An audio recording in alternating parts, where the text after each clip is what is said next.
Eala visits HQ of global sportswear brand.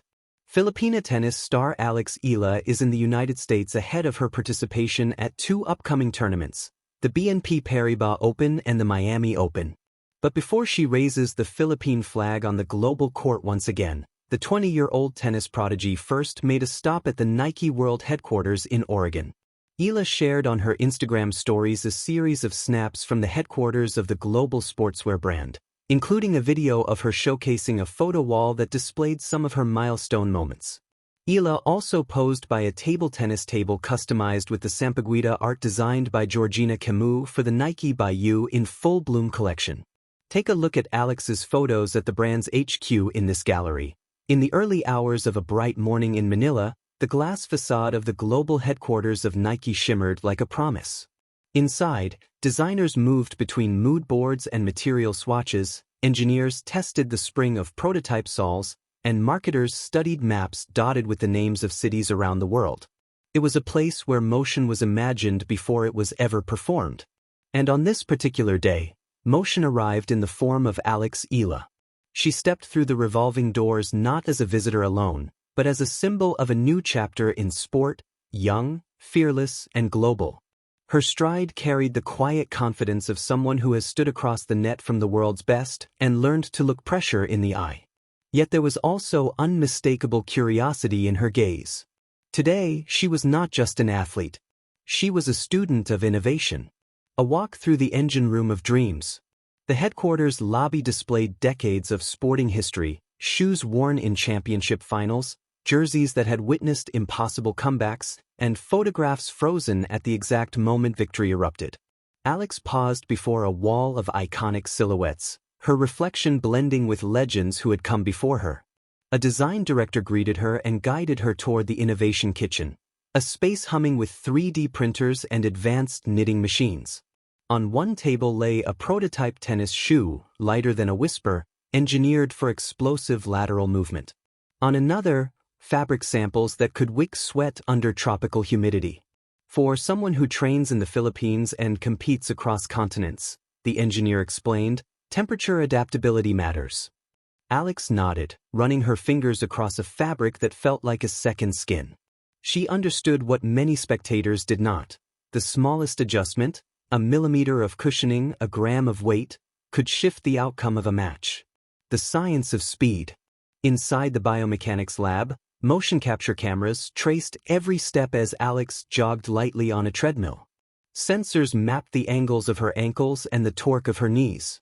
On a nearby screen, her movement appeared as a constellation of glowing lines. "Your first step is explosive," one analyst observed. "We can build around that."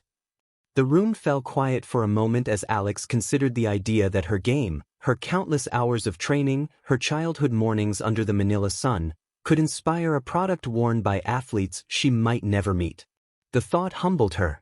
In a corner of the lab, she spotted a pair of tennis shoes inspired by champions who had redefined the sport.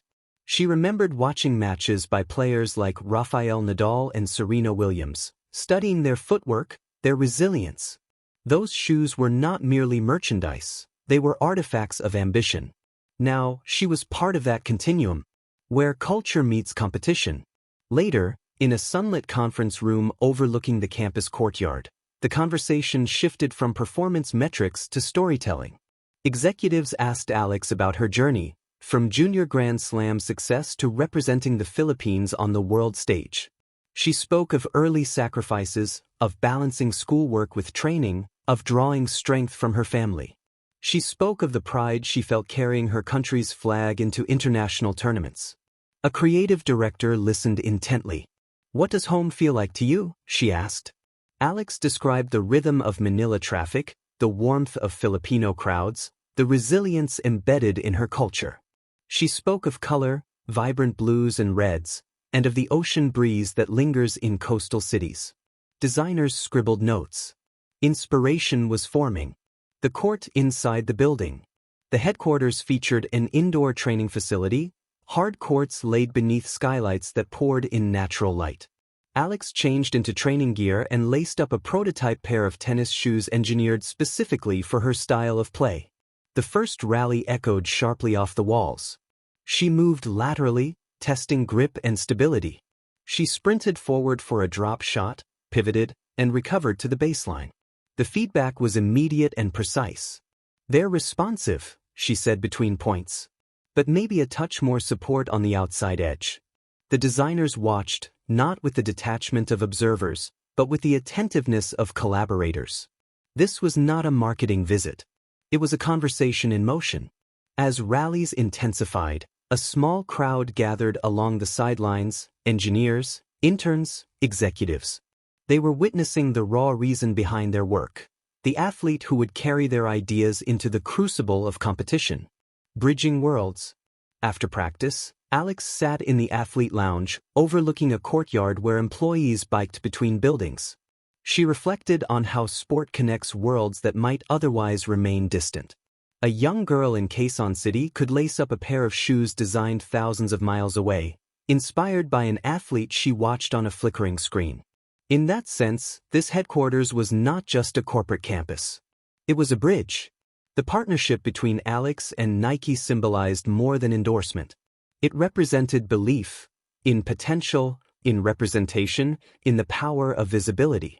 For many Filipino fans, seeing one of their own aligned with a global brand signaled possibility. A blueprint for the future. Before her departure, Alex joined a roundtable discussion with young designers from across Asia. They spoke about sustainability, about reducing waste and using recycled materials without sacrificing performance. They spoke about inclusivity, ensuring that athletes of different backgrounds saw themselves reflected in campaigns and products. Alex shared her vision. "I want kids back home to feel like they belong in this space. Like they can dream beyond what they see around them." The statement lingered in the air. It carried the weight of responsibility and the spark of optimism, leaving footprints. As the sun dipped behind the headquarters' modern architecture, casting long shadows across the courtyard, Alex prepared to leave. She carried with her more than prototypes and sketches. She carried the knowledge that her voice mattered in rooms where decisions shaped global sport.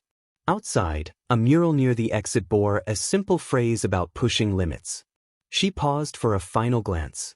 Innovation, she realized, is not born in isolation.